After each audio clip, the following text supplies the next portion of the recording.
भगीरथ आदरणीय प्रधानमंत्री श्री नरेंद्र मोदी जी, आप देश के आश्वासन हो, आप देश की मां बहनों के लिए, सर्वहारा वर्ग के लिए आशा हो, उम्मीद हो। मैं अनुरोध करती हूं आदरणीय प्रधानमंत्री जी से कि वे हम सबका मार्गदर्शन करें।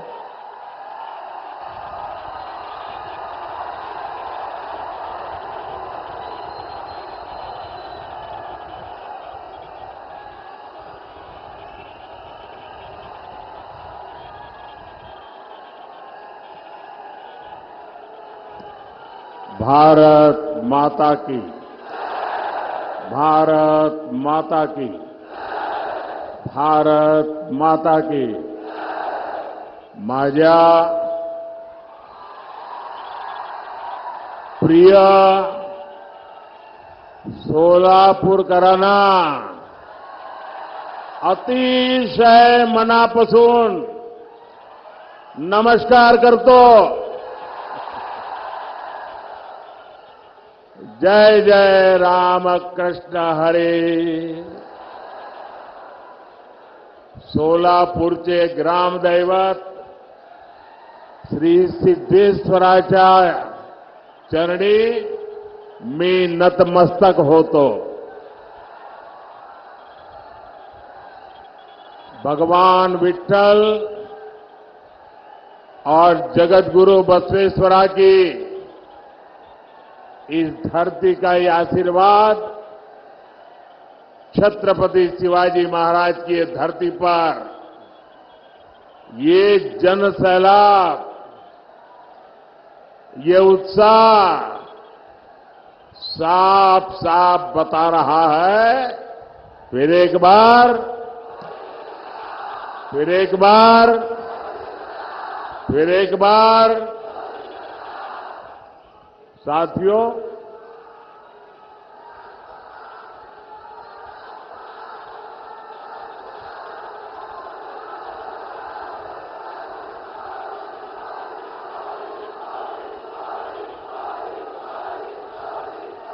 साथियों, ये सोलापुर का प्यार देखिए।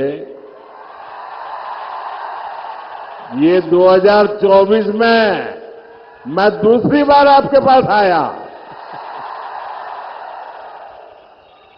लेकिन साथियों, जब जनवरी में आया था तब कुछ लेकर के आया था। आपके हकों को पूरा करने के लिए आया था, कुछ देने के लिए आया था।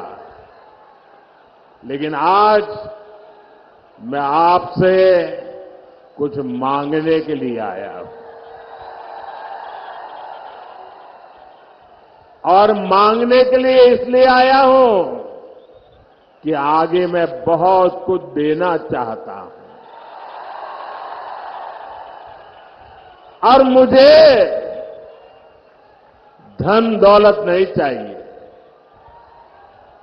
मुझे यश कीर्ति नहीं चाहिए, मुझे आपके आशीर्वाद चाहिए। और मैं आपसे आशीर्वाद मांगने के लिए आया हूं।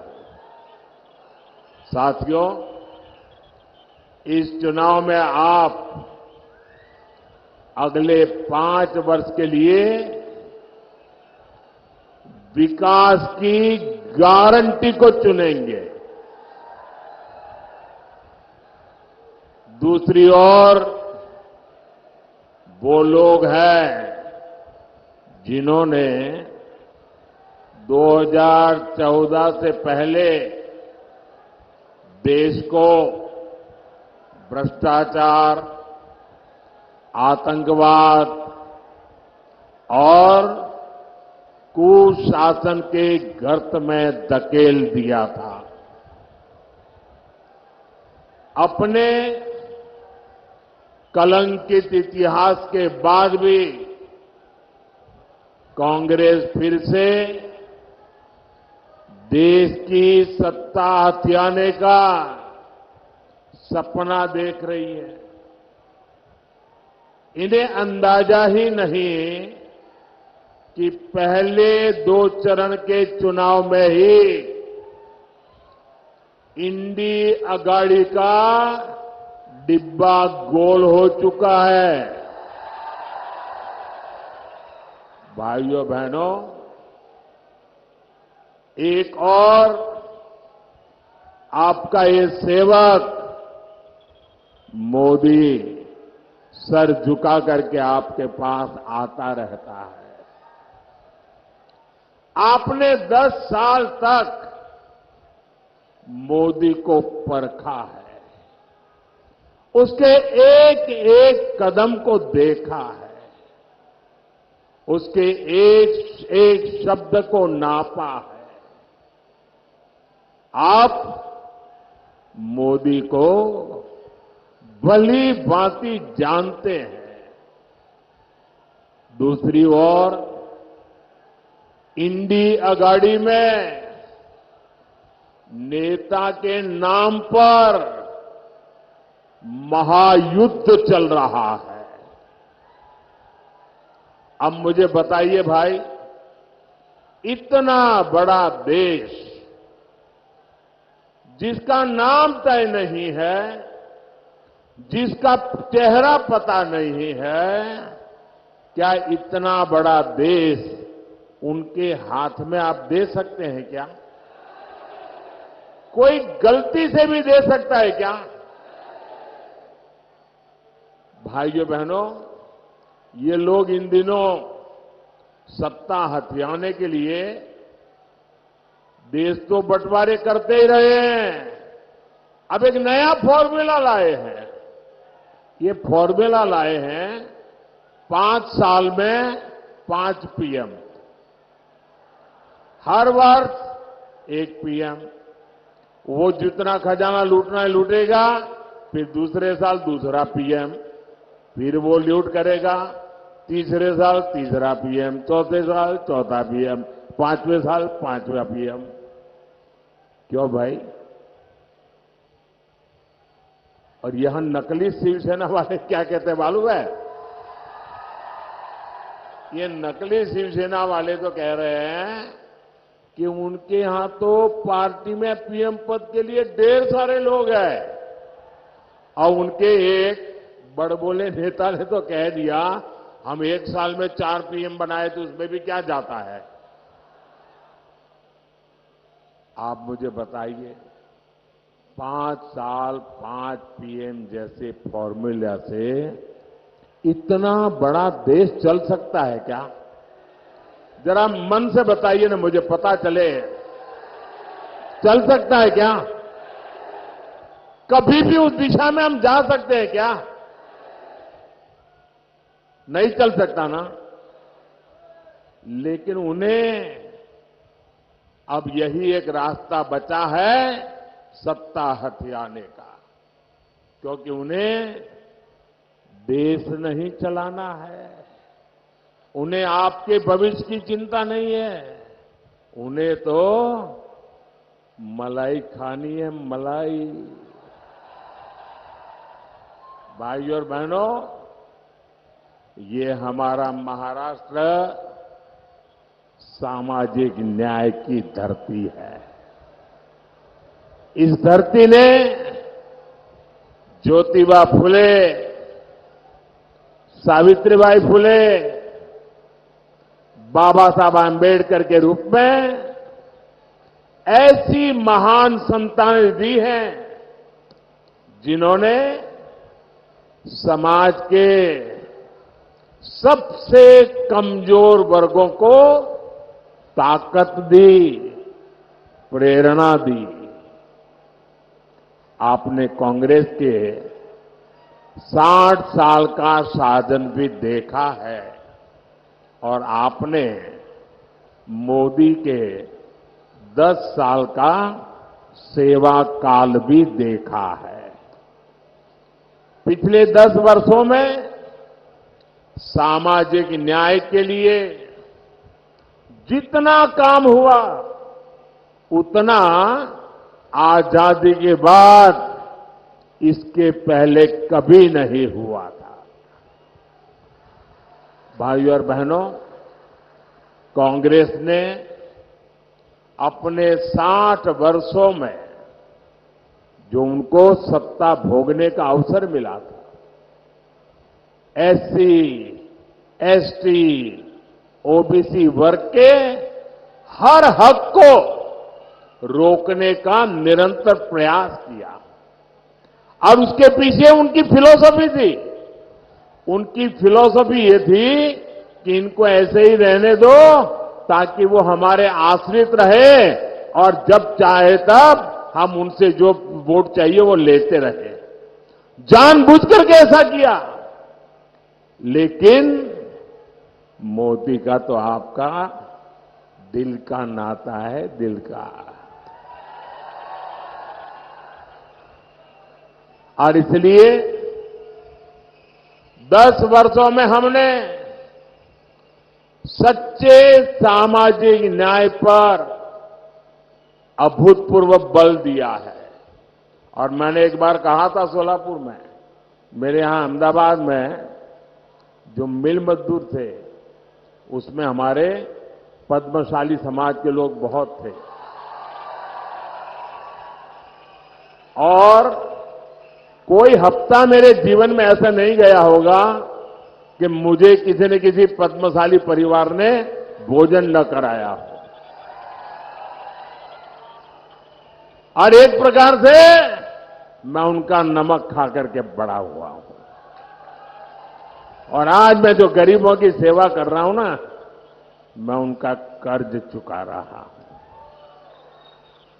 हमने ओबीसी कमीशन को संवैधानिक दर्जा दिया। मेडिकल की परीक्षा में ओबीसी आरक्षण लागू किया। ये भाजपा है जिसने एससी, एसटी के आरक्षण में जो पॉलिटिकल आरक्षण होता है वो हर 10 साल में बढ़ाना होता है। पहले अटल जी की सरकार को मौका मिला था, उन्होंने 10 साल बढ़ाया। फिर मोदी को मौका मिला, हमने भी 10 साल बढ़ाया। हमने किसी का भी हक छीने बिना, न दलित का हक छीना, न आदिवासी का हक छीना, न ओबीसी का हक छीना, लेकिन सामाजिक न्याय के उत्तम व्यवहार को लेते हुए हमने जो सामान्य वर्ग के गरीब लोग हैं, उन सामान्य वर्ग के गरीब लोगों को न्याय देने के लिए 10% आरक्षण उनको भी दिया। और देश में कोई आग नहीं लगी, पुतले नहीं जले।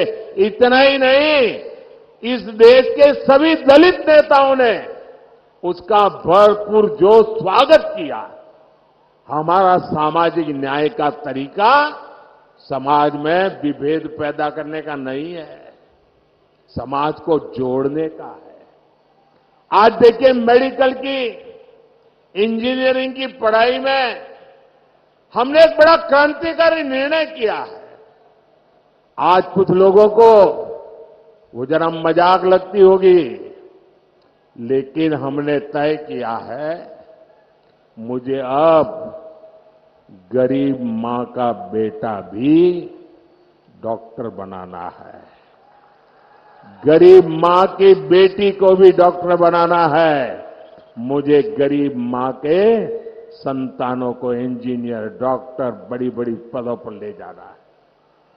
लेकिन क्या हर गरीब के नसीब में इंग्लिश मीडियम में पढ़ना संभव है क्या भाई? क्या हर बच्चा इंग्लिश मीडियम में पढ़ सकता है क्या? अगर वो मराठी मीडियम में पढ़ता है तो उसका गुनाह क्या है? ये ऐसे लोग सरकार चलाते थे। अगर आप मराठी मीडियम में पढ़ते हैं तो आपके लिए भविष्य के लिए ताले लगे जाते थे। मोदी ने सामाजिक न्याय के लिए कह दिया, अब डॉक्टर बनना है तो भी मराठी भाषा में बन सकते हो, इंजीनियर बनना है तो भी मराठी भाषा में बन कर सकते हो, अंग्रेजी नहीं आएगी तो भी आप देश चला सकते हो भाइयों बहनों। ये मोदी का सपना है। साथियों, कांग्रेस कभी नहीं चाहती थी कि देश में दलित, आदिवासी और ओबीसी लीडरशिप देश का नेतृत्व करे। ये वही कांग्रेस है जिसने डॉक्टर बाबा साहब आम्बेडकर से लेकर के बाबू जगजीवन राम जी तक हर दलित नेता का अपमान किया। बाबा साहब को भारत रत्न भी तब मिला जब बीजेपी से सहयोग के केंद्र में कांग्रेस विरोधी सरकार चलती थी। भाजपा का हमेशा प्रयास रहा है कि एससी, एसटी, ओबीसी को ज्यादा से ज्यादा प्रतिनिधित्व मिले। 2014 में आपने प्रचंड बहुमत दिया तो एनडीए ने दलित के बेटे को देश का राष्ट्रपति बनाया। 2019 में जब आपने फिर से एक बार हमें प्रचंड जनादेश दिया तो हमने देश के इतिहास में पहली बार एक आदिवासी बेटी को भारत के राष्ट्रपति के रूप में आज प्रस्तावित किया। भाइयों बहनों, मुझे गर्व है, आजादी के बाद पहली बार हुआ है। आजादी के बाद पहली बार ये दशक ऐसा आया है कि आज विधायकों की संख्या देख लीजिए, सांसदों की संख्या देख लीजिए, पूरे देश में एमएलए हो, एमएलसी हो, एमपी हो, लोकसभा हो, राज्यसभा हो, एससी, एसटी, ओबीसी सबसे ज्यादा भाजपा के चुन करके आते हैं। आज केंद्रीय मंत्रिमंडल में 60% इन्हीं वर्गों से आए हुए लोग केंद्र के मंत्री हैं और देश को नई ऊंचाई पर ले जा रहे हैं। आज कांग्रेस और इंडी अगाड़ी वाले ओबीसी प्रतिनिधित्व के नाम पर झूठ फैला रहे हैं। असल में इन लोगों की खुद की सच्चाई देश के सामने आ गई है और इससे ये बौखलाए हुए हैं, परेशानी हो रही है। आपने देखा होगा पूरे चुनाव में ये इंडी अगाड़ी के जितने लोग हैं उनके भाषण का मुद्दा क्या है? देश का कोई मुद्दा है? सिर्फ और सिर्फ मोदी को रोज नई गाली देना। पूरी डिक्शनरी उन्होंने खोल के रख दी है। नई नई गालियां रोज निकालते रहते। अरे भाई कुछ देश के लिए तो बोलो। नहीं, उसके पास विजन नहीं जी। हमारे पास विजन भी है और ये जीवन भी है विजन के लिए, खपाने के लिए। साथियों, दशकों तक कांग्रेस ने एससी, एसटी, ओबीसी के साथ जिस तरह से विश्वासघात किया उससे ये सभी कांग्रेस और इंडी अगाड़ी से पूरी तरह छिटक चुके हैं। इस वजह से कांग्रेस और इंडी अगाड़ी वाले बुरी तरह बौखला गए हैं। इसलिए लोग लगातार झूठ फैला रहे हैं। संविधान बदल देंगे, आरक्षण खत्म कर देंगे। मैं पहले ही कह चुका हूं कि अगर आज खुद बाबा साहब आम्बेडकर चाहे तो बाबा साहब आम्बेडकर भी आरक्षण खत्म नहीं कर सकते हैं। मोदी का तो सवाल ही नहीं उठता है।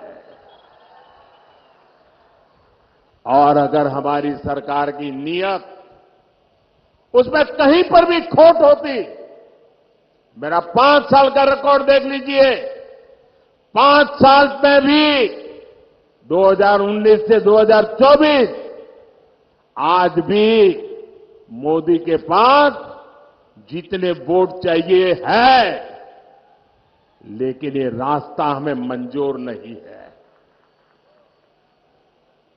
सैकड़ों सालों के साथ जिनको अन्याय हुआ, हमारे पूर्वजों ने पाप किए होंगे, मेरे लिए ये प्रायश्चित का अवसर है और इसलिए आरक्षण को जितनी ताकत मैं दे सकता हूं मैं देने के लिए कमिटेड हूं। मैं आज देश से अधिक सीटें इसलिए मांग रहा हूं ताकि कांग्रेस और इंडी गाड़ी के लोग जब दलित उनके हाथ से निकल गए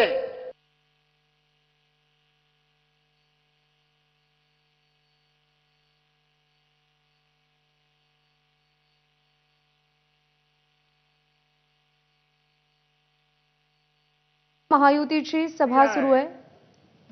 एससी, एसटी, ओबीसी के आरक्षण में लूट मारने का और वो माइनॉरिटी को देना चाहते हैं। भाइयों बहनों, मुझे इसलिए ताकत चाहिए कि मैं कांग्रेस के आपके खिलाफ जो षड्यंत्र है उसको देश में कहीं पर भी करने न दो। कर्नाटका में उन्होंने खेल खेला है। आरक्षण का बहुत बड़ा हिस्सा माइनॉरिटी को देने का खेल खेला है। ये मैं होने नहीं दूंगा और इसलिए आपसे मैं आशीर्वाद मांगने आया हूं, मोदी को मजबूत करो। साथियों, कांग्रेस के 60 वर्षों के राज में देश में सबसे ज्यादा एससी, एसटी, ओबीसी परिवार ही उन्हीं के सबसे ज्यादा हाल खराब रहे। आप अपने गांव में देख लीजिए, अगर गांव के बाहर झुपड़ी में रहना पड़ता है कौन है?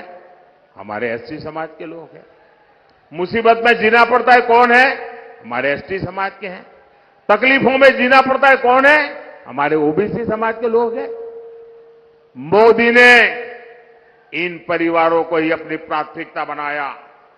10 वर्षों में गरीब कल्याण की जितनी भी योजनाएं हमने बनाई, हमारी योजना सबके लिए है, बिना भेदभाव के हैं, समाज के हर वर्ग के लिए है।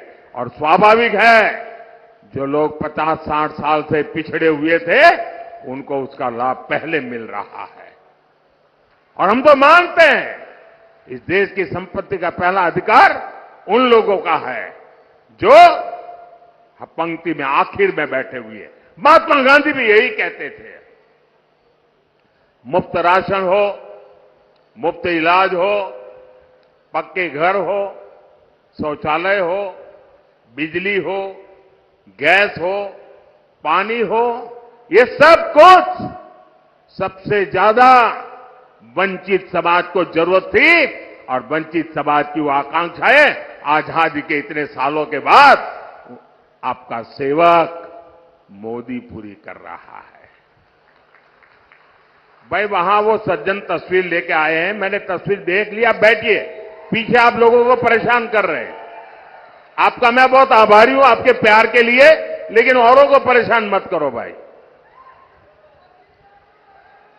एससी, एसटी, ओबीसी परिवारों को इन योजनाओं से जोड़ने के लिए हमारी सरकार घर घर पहुंची है, गांव गांव पहुंची है। साथियों, कांग्रेस ने 100 से ज्यादा देश के जिलों को ही पिछड़े घोषित करके उनको अपने हाल पर छोड़ दिया था। इन जिलों में सबसे ज्यादा एससी और एसटी परिवार के लोग रहते हैं। हमने उसको एक नया रूप दिया, नया मिशन लिया और हमने उसको एस्पिरेशनल डिस्ट्रिक्ट बनाया, आकांक्षी जिला बनाया। और उसका मेरी ऑफिस से डेली मॉनिटरिंग होता है। परिणाम यह है कि गरीबों की भलाई के लिए की योजनाएं, एस्पिरेशनल डिस्ट्रिक्ट की योजनाएं, अब एस्पिरेशनल ब्लॉक की योजनाएं, डेली मॉनिटरिंग, हर चीज की जानकारी, उसका परिणाम यह है कि आज 10 साल के मोदी के कार्यकाल में इतने कम समय में देश में पहली बार 25 करोड़ गरीब गरीबी से बाहर निकले हैं भाइयों। और ज्यादातर इन्हीं जिलों से लोग हैं। और इसलिए मैं कहता हूं, जब नीयत सही होती है ना, तो नतीजे भी सही मिलते हैं।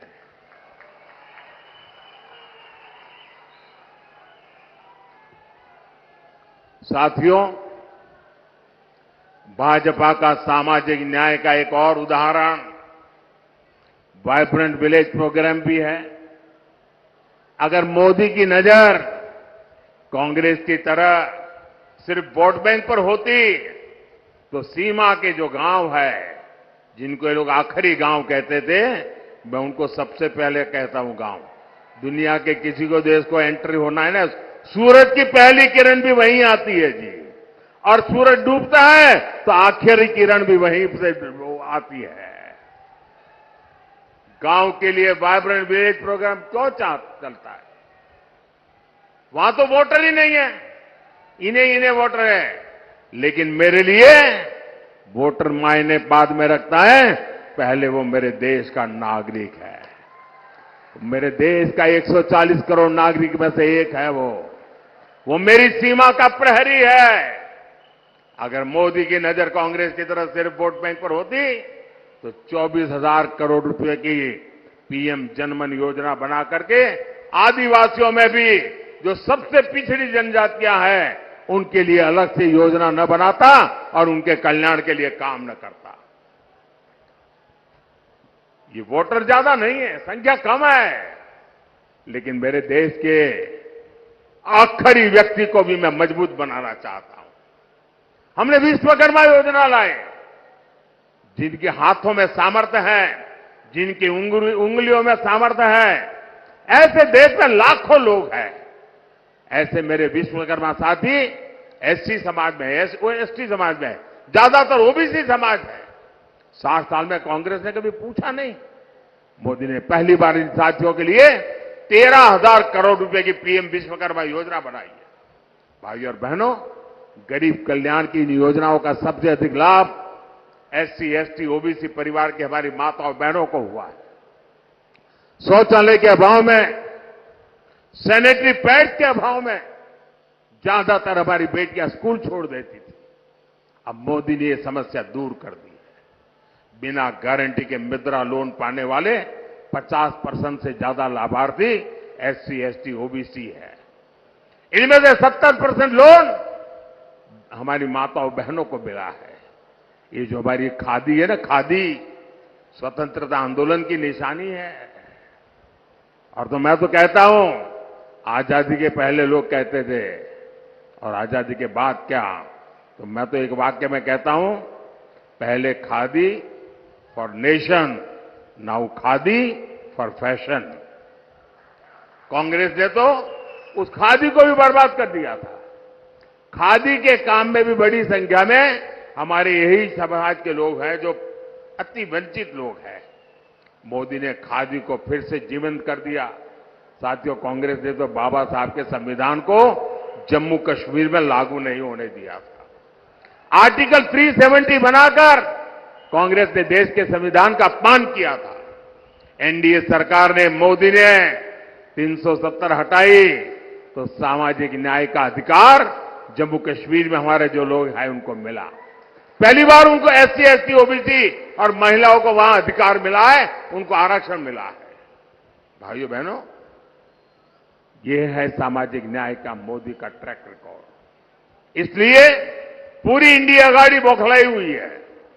साथियों, सामाजिक न्याय का एक और तरीका आधुनिक इंफ्रास्ट्रक्चर का निर्माण भी है। कांग्रेस ने बरसों तक गांवों और शहरों में खाई बनाकर रखी, कुछ ही शहरों के विकास पर फोकस किया। एनडीए सरकार देश के हर कोने के विकास के लेकर प्रतिबद्ध है। एक क्षेत्र पंढरपुर यात्रा से जुड़े श्रद्धालुओं का तीर्थ है।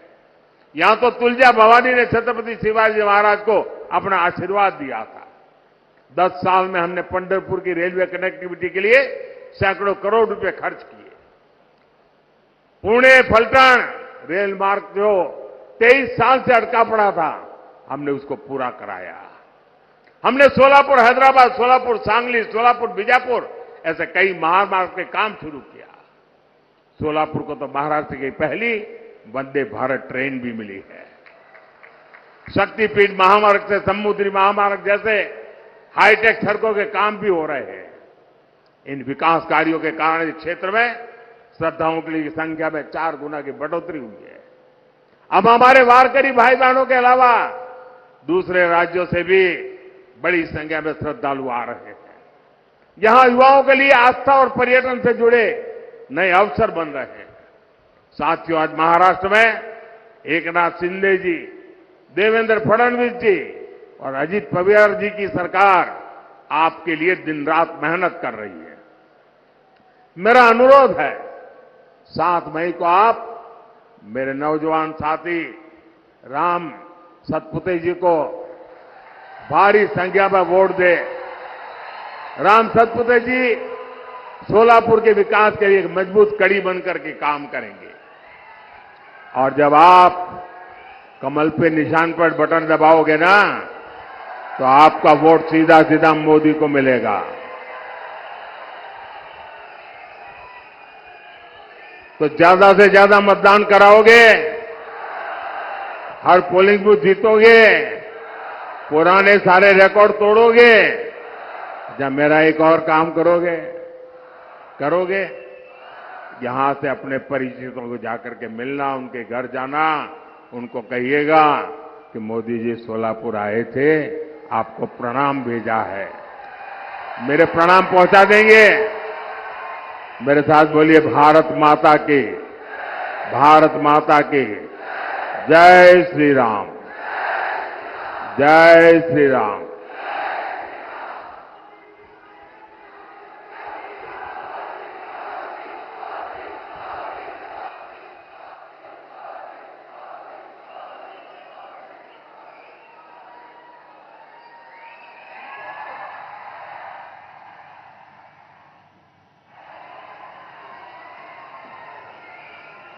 तर राम सातपुतेंना दिलेलं प्रत्येक मत हे पंतप्रधान नरेंद्र मोदी यांना दिलेलं असेल असं वक्तव्य नरेंद्र मोदी यांनी सोलापूरमध्ये बोलताना केलेलं आहे। त्यामुळे राम सातपुते यांना प्रचंड